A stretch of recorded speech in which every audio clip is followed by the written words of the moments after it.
Everyone. Thanks for joining us tonight. My name is Katie Woods, and I am a library assistant at the Pacifica Libraries, specifically the Sharp Park Library. I'm excited to be here tonight to welcome Lee Kravetz, the author of The Last Confessions of Sylvia P. Before we begin, I have a few reminders. Next month on Wednesday, February 8th, so not next month, but only in 2 weeks away, we'll be speaking with Kai Harris about her book, What the Fireflies Knew, and we hope to see you there. For tonight's logistics, your microphone and video will be turned off, but please feel free to use the chat and submit your questions using in the Zoom Q&A. And I'll just say something to everybody in the chat here so you can see it light up really quick as well. And you'll see where it is. You can always chat here. Woohoo! Fantastic. Okay. And for those who'd like to access closed captions for this event, you can click on CC and then show subtitle, and you should be able to see those closed captions. All right. And now the San Mateo County Libraries welcomes Lee Kravetz for a presentation and reading, followed by Q&A. And here's a brief bio. In addition to The Last Confessions of Sylvia P., Lee Kravetz is the author of acclaimed nonfiction, the books Strange, Contagion, and SuperSurvivors. He has written for print and television, including the New York Times, New York Magazine, Psychology Today, the Daily Beast, the San Francisco Chronicle, and PBS. He lives in Berkeley with his wife and 2 children, and I'm so glad he can join us here tonight for this presentation. All right. Hello, Lee. Hi, everyone. Hey, thank you. Want to start off by saying welcome. Thanks to everyone. Thanks everyone for coming, and I want to thank the San Mateo Library County, the San Mateo County Library and the Association. It's great seeing everybody. Wow, more people are coming. This is okay. I'm a little nervous now. I'll be honest. It's always a little bit strange to do this over Zoom where people can't talk back. So, but one of the things about being, having a novel come out in the middle of the pandemic is that you have to sort of bend with the times. And so I can see you, and I think you can see me. So I feel like that we have some sort of relationship going, which is great. Okay, well, anyways, guys, thank you everyone for coming. I'm just so everybody sort of knows, I figured I'd talk for about 20 minutes or so and tell you a little bit about the book and how it was written, and then I'm going to pause. I'm going to read a short passage or maybe 2 passages depending on the time, again really short, and then do a Q&A, and I'll answer any questions that you might have. So I should probably grab the book. This is the book. It's called The Last Confessions of Sylvia P. And before I get started, I should probably say I remember, so I got my start in writing working at Penguin Books, and then after that it was Harcourt, Houghton Mifflin Harcourt, and it was an awesome experience. I worked there for a number of years, and I got to work with some of my favorite authors on the planet, and even some new authors as well. And I used to go and watch my authors give these talks at bookstores and at libraries and at people's homes and at events. And I always knew how special this was, and I couldn't wait to be able to do this. So it's a really special thing to be able to do this with you tonight. So The Last Confessions of Sylvia P. It is my debut novel. And for those of you who haven't read it, I figured I'd just let you know a little bit about it. It's the story of Sylvia Plath and how she comes to write her famous novel, her only novel, The Bell Jar. And it's told from 3 different point of views. There's the point of view of Dr. Barnhouse, who is Sylvia Plath's psychiatrist when she's 19 years old at a mental hospital when she's brought in. And then we cut to a few years later, a different timeline, and there's a character named Boston Rhodes. And Boston Rhodes is a sort of a rival character who wants to be a poet and a writer just like Sylvia Plath is. And then we cut ahead many, many years, and there's a character named Esty, and she's a curator at an auction house in Boston. And so the story is really about these 3 women and how they their stories sort of come up against and come up beside Sylvia's story, and how they influence her and how she influences them. And then at the end, we have sort of the blooming of the bell jar and how that all fits into each of their lives. So I thought I'd start by talking about the inspiration of this book. And so before I wrote my first book, I still am actually a licensed psychotherapist. I wound up doing some postgraduate work at a Northern California mental hospital. And coincidentally, it was actually the same mental hospital that Ken Kesey worked out when the experience sort of inspired him to write One Flew Over the Cuckoo's Nest. I think he was sweeping floors and sort of helping people out in that way, working the night shift. And I was sort of working the day shift in my day job. And basically, I'd walk into the mental hospital every day. And when you walked in, there was this waiting room and a little kiosk with used books. And I noticed one day that of all the things, usually the books in this kiosk were sort of pulpy sort of stuff or detective novels, things to sort of, if you're bored, you're going to read these books. And oddly enough, one of the books that was there was The Bell Jar. And I'd read the novel by Sylvia Plath when I was younger. I can't exactly remember when I'd read it, but I guess in some ways, it's just always sort of been in my psyche. And the reason I say it's sort of a funny book to see there is because The Bell Jar, for those who don't know or may not know, actually takes place in a mental hospital. And it's sort of the veiled autobiographical novel, an autobiographical novel about Sylvia Plath and her experience in the mental hospital. This time, as I reread it, though, I realized that this novel was so much more than just the semi-autobiographical novel of a young girl hospitalized for manic depression. It was also the telling of a parallel story. That's right, there was a hidden story within this story. And a lot of people miss it. I mean, this book has been around 60 years. As of this month, actually, it is the 60th anniversary of the novel coming out. And when you read it, it is a beautiful story, but there is a novel within the novel. And so what I discovered or what I saw was that it was also telling a parallel story of the birth of a radical literary movement known as confessional poetry. So, like Sylvia Plath, the mainstays of this poetry movement were like Robert Lowell and Anne Sexton. And what was interesting to me about confessional poetry, the idea behind confessional poetry, is that up until this time, most conventional poetry was about the world outside of us, nature, wars, historical, reenactments, observations about what's going on outside of us. But confessional poetry was the observations of what's happening inside of us, our thoughts and our feelings that lead to behaviors.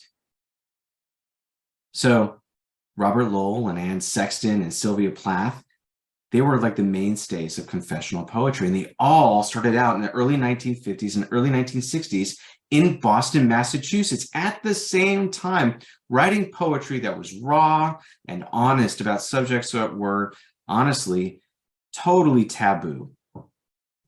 Sex, drugs, depression, suicide, abortion. All of these dark experiences, or so-called dark experiences, that nobody talked about, but turns out that most of us have had some sort of connection to in our lives. Everybody on this Zoom webinar, I'm assuming, has felt sadness or anxiety, have had experiences that seem very, very personal that you wouldn't want to share with anybody else. But when you do, you realize that there's a whole big world of people who have similar experiences like you do. And that's what was so wonderful about confessional poetry. What was also sort of interesting was that all of the mainstays, the big folks who started out this movement of confessional poetry, like I said, Robert Lowell and Anne Sexton and Sylvia Plath, all had manic depression, or what we call today bipolar disorder. Anyways, so I thought I'd actually move on to the idea of the difference between fiction and nonfiction. And because this was my debut novel, and I've written nonfiction in the past, I thought about what, maybe sort of describing what the experience was, moving out of the nonfiction realm into the fiction realm. So I'd started out in nonfiction, and I wrote some books about resilience and post-traumatic growth and positive psychology. And after I wrote these two narrative nonfiction books, I remember telling my agent for the first time that I was actually writing a novel next. And before I could finish my sentence, he joked, he said, "Lee, please, for the love of God, tell me you're not writing a novel." And I was like, actually, I am. And and he was like, please don't. I think his thinking was that every nonfiction wants to be a novelist. Nonfiction writer wants to be a novelist secretly, at least. I always sort of found that my nonfiction work was narrative driven. So it sort of made sense to me that I was going to write a novel next. And thematically, there was some overlap as well. And so I thought, well, I'm going to give it a try and really try to write this novel. And to be fair, I'd wanted to be a novelist my whole life. And so I started doing research for this book. And I knew going in that Sylvia Plath was obviously a real person, and that she was hospitalized for manic depression, like I said, at McLean Hospital, right outside of Boston, Massachusetts. And I really, my agent even said I could tell the story of Sylvia Plath and how she came to write The Bell Jar just as nonfiction. And honestly, I read every word that Sylvia wrote in her journals, in her letters, in her poetry, and in her novel, The Bell Jar. And I read all the works of her contemporaries. And there was so much information to draw on, and there were so many biographers who had already done all that work. I knew, I was like, gosh, they're only people have already told that story. And I wanted to tell a different story. I knew early on that the book was really only in part really about Sylvia Plath. It was really going to be about the way that Sylvia Plath influenced the people around her and continued to do so through the eras. So we can actually see hints of this transformation, this real life transformation of Sylvia Plath into the fictional version of Sylvia Plath, and also into the novelist Sylvia Plath and the people that she touched all through her journals and her letters that she kept. And also in real life, Sylvia Plath did have a psychiatrist who treated her at McLean Hospital. And she's a character in the novel as well. And her name is Ruth Barnhouse. Ruth Barnhouse was a fascinating character in real life. She was one of the very first female psychiatrists in the country. One of the very first. And she was just starting out when she met Sylvia. Sylvia was 19 years old, and she was brought into the mental hospital at McLean Hospital. She was suffering from manic depression, and Ruth Barnhouse was her psychiatrist who showed her a path forward. She was such a significant character in her life that she wound up appearing as a character in The Bell Jar. Sylvia Plath calls her Dr. Nolan. And some of the patients that were really hospitalized with Sylvia Plath at McLean, there's a character or a woman named Miss Drake, also appears in The Bell Jar under a pseudonym, or a name, I shouldn't say pseudonym, just a name called Mrs. Norris. And Miss Drake actually appears in some of Sylvia's poems as well. Mrs. Drake proceeds to supper and things like that. So as you're reading The Bell Jar, you're starting to see pieces of Sylvia's real life bleed through. And you can sort of piece together who Sylvia was. And I wanted to do that in novel form. I wanted to show who Sylvia was through the eyes of people who only saw her from different perspectives. And so my agent said, okay, go for it, give it a try. And I turned in the first draft, and he said, you know what, Lee, actually, you may not have to write nonfiction again if you don't want to. And I was like, okay, I think we're on the right path. And then cut to 11 drafts later, and the novel was finally ready for prime time. Anyways, so one of the great things about researching this novel, I should say, was that I got to also really discover who Sylvia was, and some really interesting things that I hadn't known before that show up little places, but really sort of introduced me to who Sylvia Plath was. I mean, a lot of us who love Sylvia know her through her poetry. But I learned that Sylvia actually started writing poetry at the age of 8. And then she was published at age 12 in major papers and magazines. And it really speaks to the natural talent that Sylvia Plath possessed. I was really blown away by the prose of her early poems that I would have loved to have somehow fit into the novel, but it didn't quite work that way. I learned that even if she had no training, even if she had never had any mentorship, even if she never had any internships in writing, even if no poetry workshops had shaped her output in any way, and that Sylvia Plath would still have been a poet without rival. she was honestly that good. I mean, some of her early journal entries when she was 8 or 9 or 10 years old describe in so much detail the wallpaper on the walls and the curlicues in the lampshade. You can't be taught that. That is just natural. So researching Sylvia, I really fell in love with her and her work. She's the real deal. Anyways, I also knew I needed to bring in some of my own personal experience into writing this novel. So for my background and working in a mental hospital, and all these experiences were shaping the novel writing process. So for instance, when I was in training, I saw a lot of cases of bipolar disorder. And in treating it, the mania and the depression, that's basically when people feel really, really manic and then they drop down and feel very, very depressed. And there's multiple types of this. There's both bipolar 1 or bipolar 2, for instance. You'd remind yourself that at the heart of all of these conditions lays a human being with the same hopes and ambitions that we all have. So while writing this novel, I thought a lot about this, and I also thought about the transition that psychiatry saw in the early 1950s when Sylvia was sort of going through this experience. And I wanted to incorporate that transition as well into the novel. There was this traditional view of Freudian psychiatry, and it was transitioning into a more human-centered approach to treatment. So the Freudian approach was, experiences in early childhood. There was, a lot of talking and talk therapy and listening. And then if that didn't work for bipolar disorder or manic depression, there was insulin shock therapy or electroshock therapy. And only some of those really worked. And the human-centered approach, which I thought was really interesting, was the idea that we move away from all of that. And what we do is we have a more human-centered approach to treatment. Again, we start to see the hopes and ambitions of the people who have these disorders or afflictions, right? So some techniques were fairly radical at the time. There was like new forms of medication that were coming out, and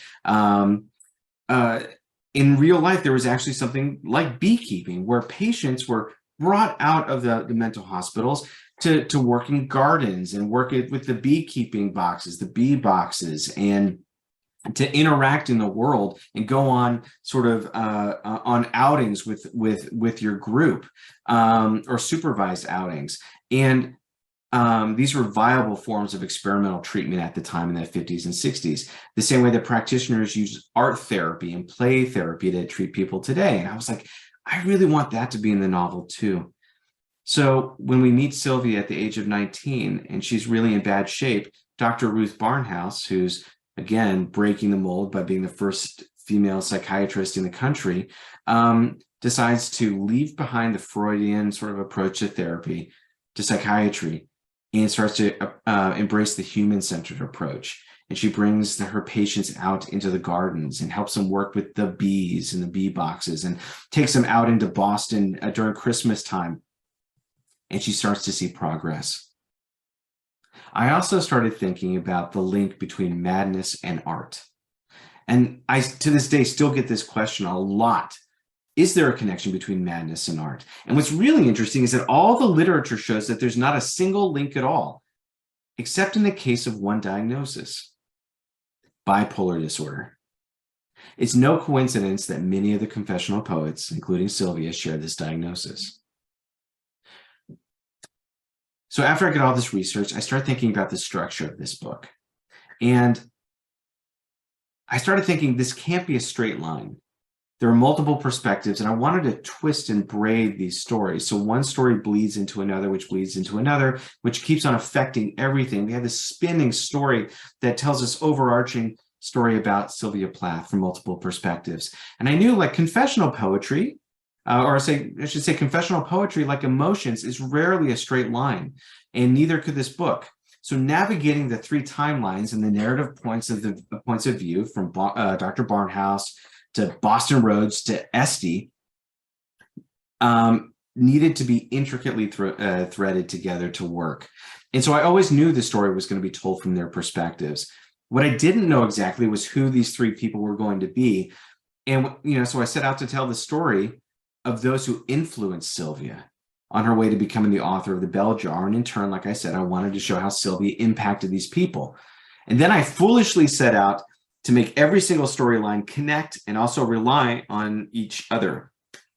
And then to tell it almost backward, because we go backward in time and forward in time at the same time. It sounds complicated, but I swear to God, it works, and it's not hard to read. At least I don't think so. I haven't gotten that complaint. But I knew if I didn't get it right, it would fail instantly. So, of course, I got the story of Sylvia Plath and Dr. Barnhouse, who was an obvious conduit of inspiration for Sylvia in her early years. And in the novel, I show Dr. Barnhouse teaching Sylvia how to read and write, because she comes into the mental hospital without any ability to do that anymore. That's how bad off she is. And from there, Sylvia learns to be a poet. And then storyline number 2 was her literary rival, Boston Rhodes, who would also push Sylvia toward her destiny to become, the poet that we all know today and the writer we all know today. And then there was the modern storyline that gave me the hardest time. It was the toughest one to crack. And at some point, I realized that the third narrative needed to be a version of me. Somebody who was basically, I appreciated Sylvia Plath, but I was a novice about her, and who came to learn all of the intricate details of her life, and found myself sort of dropping down this rabbit hole as mystery upon mystery revealed itself. And that was sort of the aha moment. This book was going to be a mystery. Who is and who was Sylvia Plath, and why is she relevant today? So the 3 storyline structure was something I knew I had to do from the beginning. I didn't know exactly how to do it, but I basically found the narrative thrust, which was a manuscript shows up in modern day from an attic. These 2 guys discover it. They bring it to the auction house, and Esty recognizes it as potentially the first handwritten draft of The Bell Jar. The Rubik's Cube came together, and everything clicked into place. So this novel blurs the lines between fact and fiction quite a bit. And I worked really hard to sort of balance the drive to tell a good story against the historical record in terms of character development. And in early drafts, I found myself hewing very, very closely to the historical record. The lives of Sylvia Plath, Robert Lowell, who was obviously a real person, Ruth Barnhouse, and others are fascinating in their own rights. But quickly I realized that their lives were boxing this story in, and at the same time, keeping the story I wanted to tell out. At some point, I came to understand that this novel wasn't going to be about accuracy. It had to be about truth. The beauty of fiction is our ability to show the essence and the soul of a person, not a perfect reflection of that person. Otherwise, I was just going to be writing a Wikipedia page. No, it had to be about the truth of a person, not the accuracy of that person. So when talking about facts versus fiction, I often find myself talking about the character of Boston Rhodes, who some speculate is based on the poet Anne Sexton.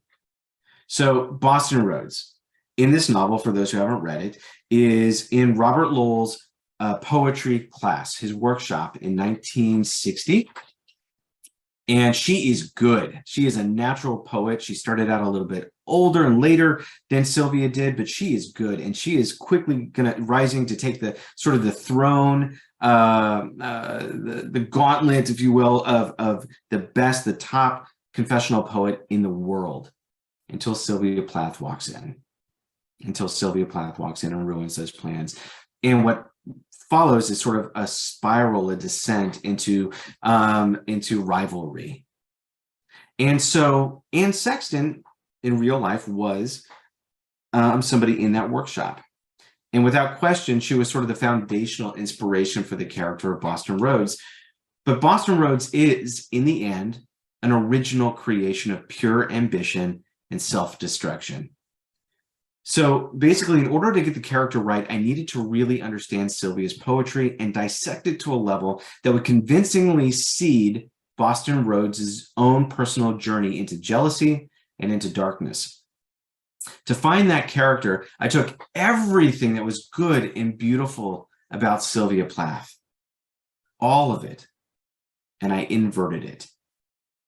But I also left just enough that was similar between Sylvia and Boston Rhodes so that each would see themselves in the other person. So in many cases, rivalries are a necessary ingredient in creativity. In the case of the character of Boston Rhodes, she is the impetus for some of the most beautiful poetry that Sylvia Plath, in my novel, writes, and vice versa.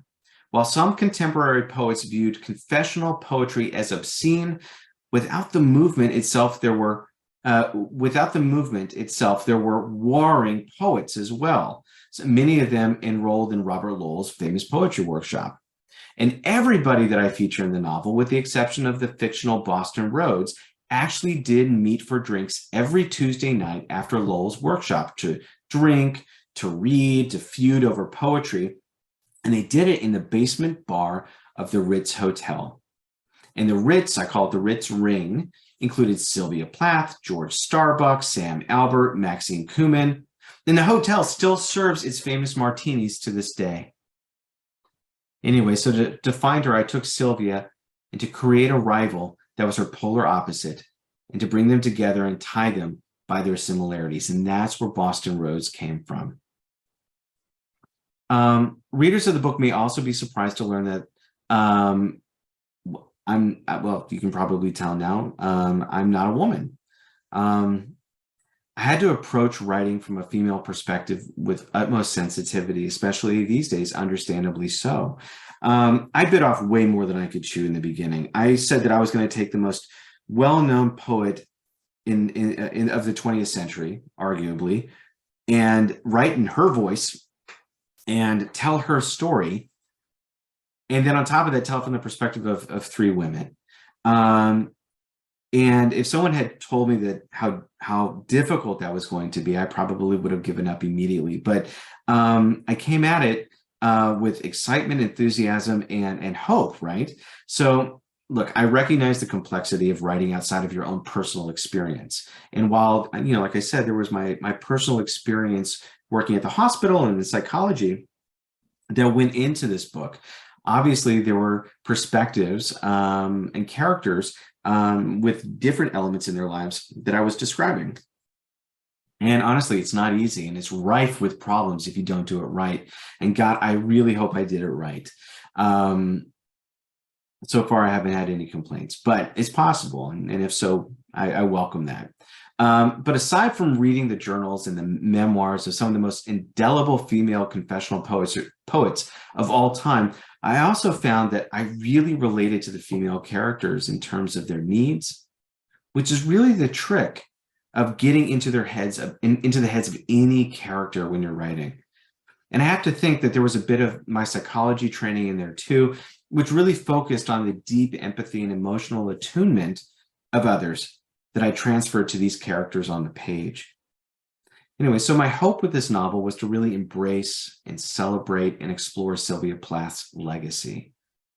And really, I can sum up her legacy, I think, fairly easily now. The immediacy of and the observation she displayed in her poetry, both of her internal world, which was really, it was a beautiful and sad and scary and hopeful place, and also her external worlds, the hospital, scenes in England, scenes in Boston, make her one of the most relatable poets of all time.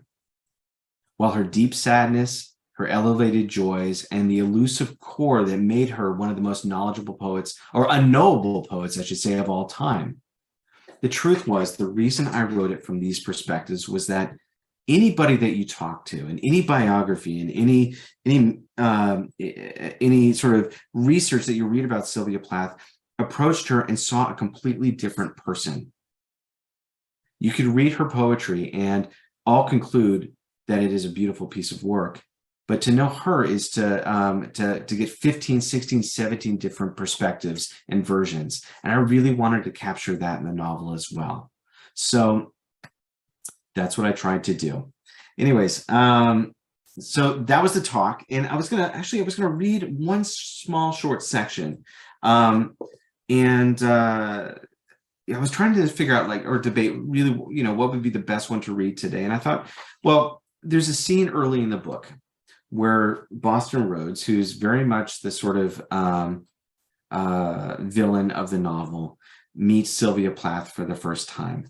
And I thought I'd read you that little section. It's basically an introduction to who Sylvia Plath is, because, you know, the setup is Boston Rhodes is in this class at Boston University, and she is, you know, in this class, and all of a sudden there's a new arrival. And this will just take a few minutes. So I should say that Boston is writing this. This is in epistolary form. She's writing a letter to her teacher right now. Of course, everybody in your workshop knew who Sylvia Plath was.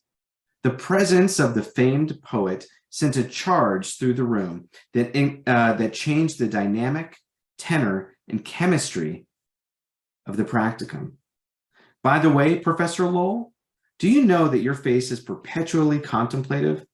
It's possibly the most symmetrical face I've ever known, not quite handsome, but attractive in its serene confidence. Yet on the day Sylvia arrived here in your classroom, I saw the architecture of your bones change shape. What were you thinking in these moments, I wonder? What intoxicating thought was potent enough to crack that stone facade, or for that matter, shatter the order and etiquette of the workshop you'd so ingrained into us? When you had us make space for Sylvia at the table, Maxine in our workshop was more than happy to get up and bring in a folding chair from another classroom. That's right. While I'd fought hard these many months to earn a place among all of you, the table just gave Sylvia a seat. And instead of launching into your lecture while perpetually pacing the room, as was your usual way, you addressed the workshop from the head of the table, directly beside our interloper. Another thing you never let the workshop participants do was read our own work aloud. You preferred to pick one of our poems and recite it yourself. I should say first to yourself, and then, for our benefit, in a low, sometimes frightening rendition. It was the way we did things. You reserved your judgment and allowed the workshop to settle on its own before offering forth your critique. But on that day, you fingered the page of Sylvia's folio. You chose a poem from it, handed it to Sylvia, and in your soft, dangerous voice, you said, "Please read this for us." Sylvia stood, the legs of her chair scraping against the discolored linoleum. She was 30 years old, if I had to guess, and outfitted stylishly in a red dress and red French shoes and red matte lips. She had Lauren Bacall's aloof expression of cool observation, her face powdered to lighten the pigeon feather gray under her eyes. "Tale of a Tub," she said. She lowered the page to her side and began to recite by memory, verse after verse, her tone vital and vibrant, her gaze unblinking. By the fourth stanza, your workshop had inhaled like a big pink lung. "We take the plunge, underwater our limbs waver faintly green, shuddering away from the genuine color of skin. Can our dreams ever blur the intransigent lines which draw the shape that shuts us in?" It was an unusual poem about an equally unusual subject, a bathtub. Yet the workshop clung onto each syllable of Sylvia's recitation. "Succinct," the workshop said. "Perfect," the workshop said.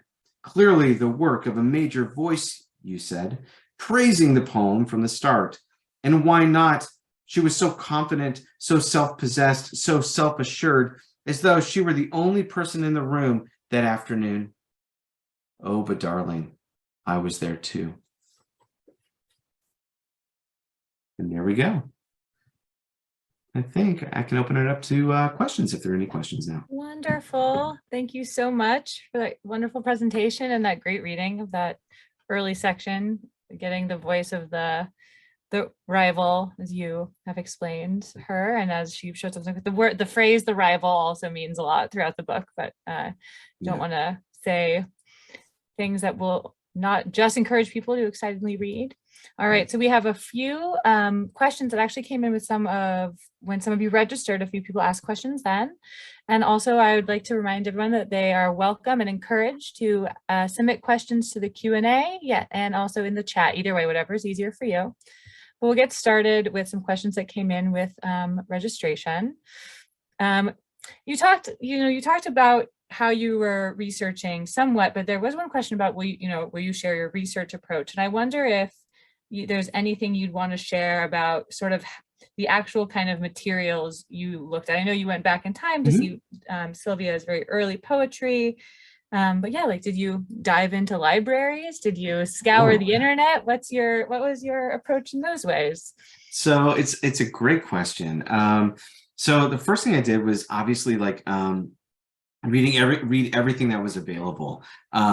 All of her poetry, all of the biographies that are out there. There are, I think they're actually downstairs in my downstairs bookshelf, but there are massive books about Sylvia Plath. They have taken all of her journal entries and made 2 massive volumes of her journal entries. And cracking those seems like they're really tough to do because they're so large and so dense, but they are beautiful. It is the only way I can describe it. It's like eating a meal, and every entry is like another type of food, another dessert. And every time you think that you've had too rich a piece of chocolate, vanilla shows up, or strawberries, and it's just you just keep on devouring and devouring and devouring. From there, I started going into the books about how she wrote these books or these pieces. And from there, I actually found the original letters that she wrote to her psychiatrist, Ruth Barnhouse. There's not a lot known about Ruth Barnhouse. She was a very private person. We know that she was one of the first female psychiatrists in the world, not the first, but certainly one of the first. And she was certainly the first in New England at the time. Before that, everybody at these hospitals, certainly McLean Hospital, were all male psychiatrists and doctors. And we know that she very quickly left. I mean, she had a private practice for about 10 years after leaving McLean Hospital, and then she became a priest in Dallas, of all things. She lived until she was in her late 90s, always sort of helping people, which I thought was really nice. Sylvia, after she left McLean Hospital, wound up moving to the UK. And she came back to Boston for a while and then went back to the UK. And throughout this process, she continued to correspond with Ruth Barnhouse, the psychiatrist who helped her in these moments early on. And these letters are remarkable. They detail her ups and her downs, her joys. And then she even writes in these letters toward the end of her life that she started writing a novel. And in one letter, it says, Dr. Barnhouse, you are like a sniff of cocaine every time I get a letter from you. It enlivens me. And I should let you know, I've started writing about our experiences. I'm 10 chapters in, it's going really well. And then the next letter, I'm now 17 chapters in and it's going really well. I'm going to finish this novel soon. And then she finishes it really fast. And then she publishes it. And the month it comes out, she does it under a fake name, Victoria Lucas. And then she dies by suicide a month later. And that was sort of it. So you can read these letters and get a real sense of who she was in those moments as she was writing. So those are the big ones. But this is actually kind of nice. I got an invitation. I couldn't, it's the pandemic, so you couldn't visit these things in real life. I got an invitation from Smith College to come and see the actual letters and original poetry that she had written that they have in their archives that they don't really allow people to go and see when I'm in Boston next. So if I go on tour with the paperback in person, which I'm hoping to do this summer, I'm going to make a stop at Smith College to see these things in real life. That's really incredible. Seeing those pages. I've seen like Jane Austen's original drafts and like seeing notebooks like that always.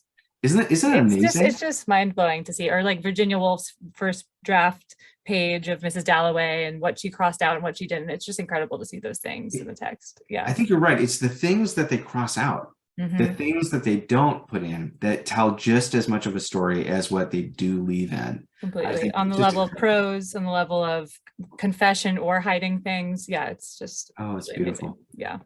I'll always remember seeing her write Wolf, right? He walked with his head a little down and then she had crossed out a little. Yeah. Isn't that amazing? Anyway, yeah. I love that. I absolutely love that. I could get lost in nerding out about just those kind of word choices this whole time. So let's go into the Q&A Okay, first. we'll nerd out later. Keep it coming. Okay. So we have some more questions from people registering too. I can't say registrants for some reason today. You're doing great. But we have a couple questions also from people who are here. So we'll kind of move back and forth. One question is, prior to writing this book, were you a reader of the historical fiction genre? Will you continue to write in this space of drawing from real life and historical things in your fiction? Yeah, I love that question. I read everything. When I worked at Penguin Books and then later at Houghton Mifflin Harcourt, I was paid nothing. I mean, like I turned down jobs that were paying something so I could make nothing and work in the publishing world. And the best part about it, the only reason you do it is, one, you get access to some of the most amazing writers on the planet. And you get to read their drafts and you get to meet them and understand their process and what they do as professional writers.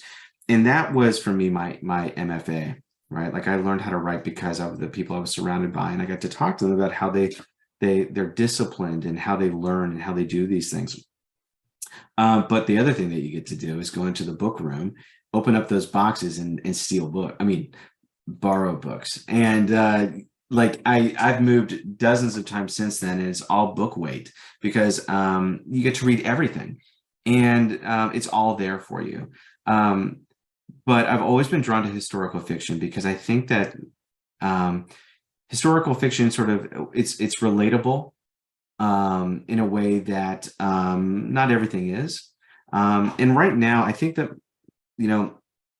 I'm working on a book right now that's deeply, deeply set in history within the historical fiction realm.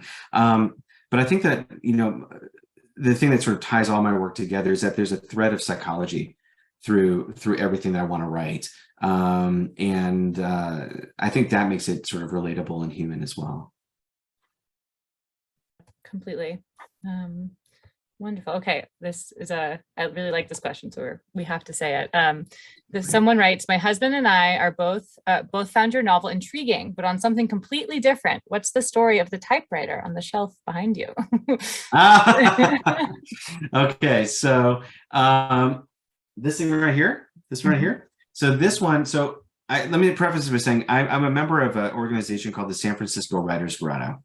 And for those of you who don't know, it's basically an organization for professional writers, and and it's been around for like almost 30 years now. It's a great organization with great people, and some of my favorite people and favorite writers on the planet either founded it or are members of it, and I consider them my closest friends to this day. But when you're walking through the grotto, which at the time was this really dingy, dark, sort of smelly place. And I love the smell and I love the dark. But the best part about it was that when you walk through the hallways, there were old-timey sort of typewriters, and they were everywhere. You had them on counters and cabinets, and it was sort of a decoration. I think it was a decoration, or maybe it was a storage issue. I don't know, but they were everywhere. And you would walk into some of my favorite writers' offices, and I was just starting out, and I was always walking into people's offices to see what they had in there. And a couple of them had like a ton of typewriters. But every time I'd go online to buy one, I'd be like, this is stupid. Why am I spending money on a typewriter I'm never going to use? Anyways, you cut to a couple of years ago, and we went to took my kids to Legoland, and which was rank and sort of gross for other reasons, kids touching plastic Legos everywhere. But my kids loved it. And we walked into the store, and I was like, there is a Lego set of an old-fashioned typewriter. That is badass. That is totally worth me spending my money on. And then my son and I spent one Hanukkah building this thing. It took us like 90 hours. It was insane.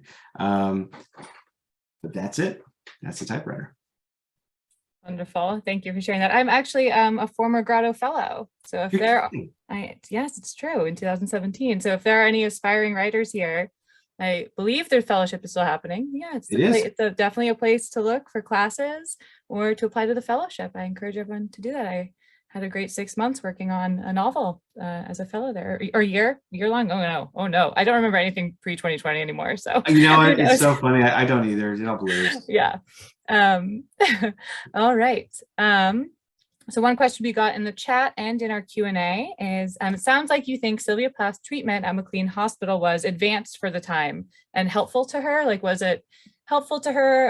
It certainly seems like it was cutting edge for the time, as portrayed in the book as well.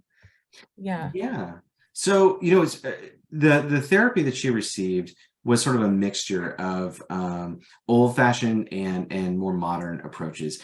If you think about Sylvia Plath, you think of a couple of things. A lot of people think about how she passed away. A lot of people think about her poetry and her work.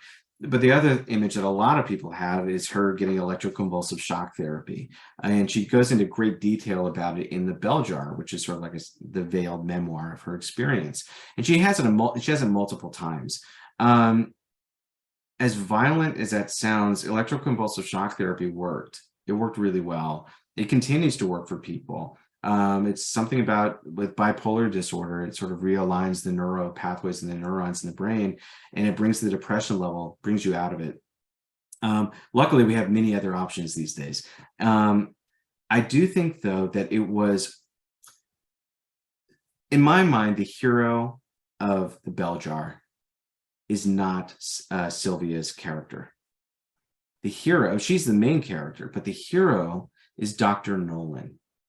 Dr. Nolan is the stand-in for Ruth Barnhouse because she was the first person in the entire novel that sat down with Sylvia's character and said, you know what? You're a human being and I see you and I know that you're hurting. And I want you to tell me. I'm going to walk side by side with you until you find your way out of this. And she saw Sylvia as somebody who wasn't going to be cured of this, because that was the other thing. With mental health, it's not about curing people.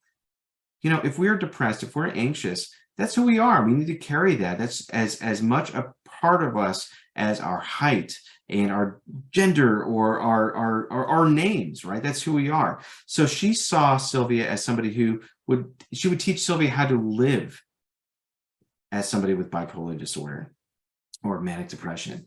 And that's really what she did. So when Sylvia died by suicide 10 years later, she was stuck in that spiral. It was a manic depressive sort of spiral. It wasn't that Ruth Barnhouse failed or the treatment failed. It was that the illness caught up with her. And so I do think that her treatment,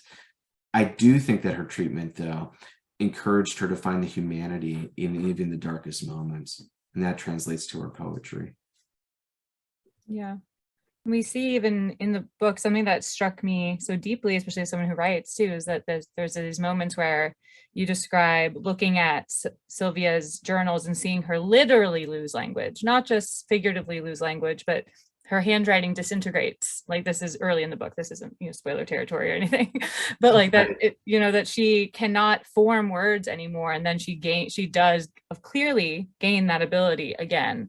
But I think that's something to stress too. Like, it wasn't just, she wasn't only metaphorically losing the ability to write. She like actual language was not emerging on the page anymore. Yeah, that's exactly right. Physically, she wasn't able to read or write. And that actually tracks to the reality of what was happening to her. Yeah. She came in and she couldn't read or write. And there's so funny. I've gone through so many drafts of this novel. I can't remember if this made it in the final cut, but there's in real life, and I wanted to put it in, where I think it does to make it in the novel. She opens up, her mother shows the doctor the notebooks that she had written, and her handwriting went from this beautiful handwriting to basically scribbles on the page. And she lost her mind. And so she has to rebuild that knowledge base and then start from scratch, and then obviously takes off.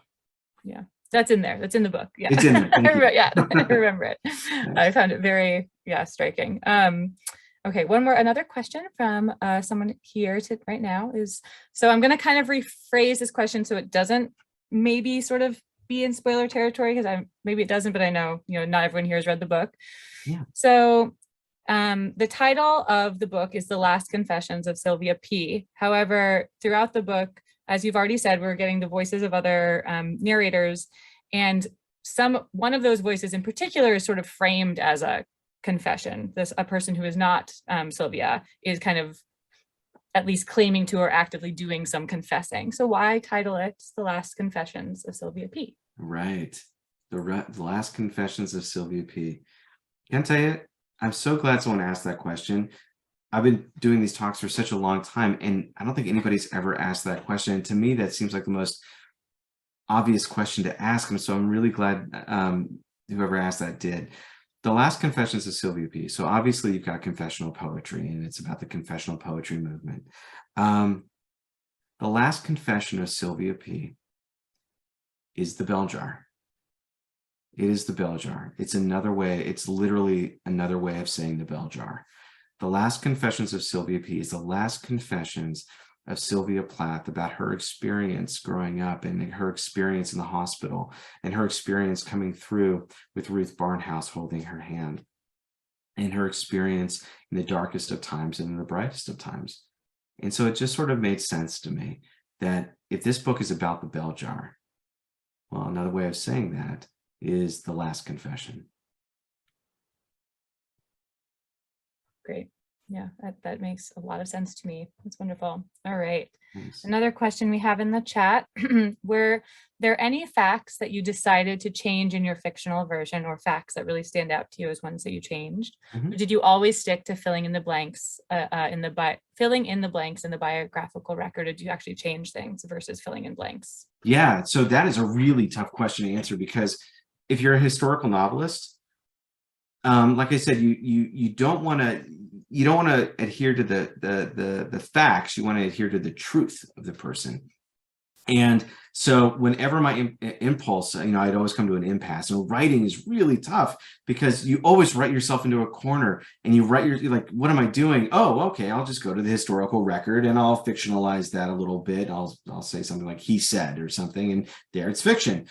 But the reality is, I was running into a lot of trouble when I was working with the historical record, and at some point I just abandoned it. And that's when the novel came alive. I changed a lot. So other than, yes, the names and basic beats of the story are accurate to a degree. The time period is absolutely detail specific. And when they're walking through Boston Commons at this time of year, I know exactly who was standing where and which stores were there. I know what McLean Hospital looked like, what it smelled like, and what the corridors looked like. I knew what the gardens looked like outside. I even knew what the trees were in the gardens outside of the hospital. I have a map with all of the trees and the orchards and the type of trees. And I even have the weather patterns, and I have the river and which way it flowed, east or west. And so I have all of that, and that's specific. But when it comes to the details of the story, a lot of it changed. Timelines aren't exactly right. Robert Lowell, his character, he winds up having a major mental breakdown, lots of them. I decided to consolidate and make it just sort of pervasive and sort of time nebulous. A little bit of the timeline with his workshop is a little bit off. Clearly all the dialogue. And this is where it gets really tricky, right? If you're writing dialogue for a real person, how do you do that? How do you do that in the voice so it sounds genuine? And like I said, it's not the truth, it's the essence, right? So how do you do that? How do you do it well, or try to do it well? I had to move away from, what the biography said that they said, or what they did, or what they didn't do. You have to, in order to give yourself over to the story, because you're not writing a biography, and you're not doing a documentary. It is based on the real life of. That's about it. So I'll tell you, when I was writing this novel, I had a picture of Sylvia Plath from a book on my desk the entire time. And every time I hit a major milestone with the book, I would say thank you to her. Because it really felt like I knew that I was borrowing her likeness, and I was borrowing her words. And then when HarperCollins bought the book, and it was going to be published, I paused and I said, thank you. And while that might constitute, sending me to the mental hospital as well, because I'm talking to inanimate objects, I would argue that being a writer is basically giving into your insanity, because you're basically just creating dialogue and scenes that aren't really happening in real life and responding to them on the page. So. Totally. Yeah. What is being a fiction writer if not hanging out with imaginary friends all the time, right? That's right. All the time. Okay, we're almost out of time. One of the refrains in the book is that poetry is an asylum from reason. Then we have, nonfiction is it maybe considered a little more orderly, as represented in the archivist. And we have orderly research, even though, of course, some nuance shows up there too. Do you think is fiction also an asylum from reason, or a little different in that way? I love that. That's a beautiful question. I think fiction has its own reasoning, and I think that's why we read it. When you read the opening line of a book, it teaches the first page of a book, the first refrain of a book, if you will, teaches you the language to understand that world. And so the reasoning, the logic, is something that's a primer as you're reading those first few words. So I think that it is an asylum from reason outside of the book. And so that's one of the reasons I think we all read and why we all write, is because we like living in those worlds. Some of my favorite fantasy books or heck, even grounded reality books pull us, they pull us into this sort of world and world building. And if you do it right, then you know that the people will invest their times living in that world and spend 2 days, 3 days, 3 weeks, 4 months existing in that world with you. And hopefully people continue to enjoy doing that. Wonderful. That's a great answer. I definitely find it to be true in the creation of fiction and the engaging with it as a reader. So wow. Fantastic. All right. We have, thank you for everyone for all of your great questions. We have we might end a minute early, but I don't want to keep either. So I'm going to move into our goodbyes. So thank you so much again, Lee, for being here, having this wonderful presentation and conversation, for writing this very beautiful book. Thank you to everyone who joined us tonight. So please do check out our upcoming author talks at smcl.org/author talks. There's a link in the chat for that as well. And we would really appreciate it if you could also tell us how we did with the program at smcl.org/rate this event. You can just give a small little rating to let us know how much you enjoyed it. Oh, look at me saying you already before you even had a chance to go to the link. And yeah, and have a great night. Thank you so much, Lee, for being here. And thank you to the library. Thank you. I really appreciate it. All right. Farewell, everyone.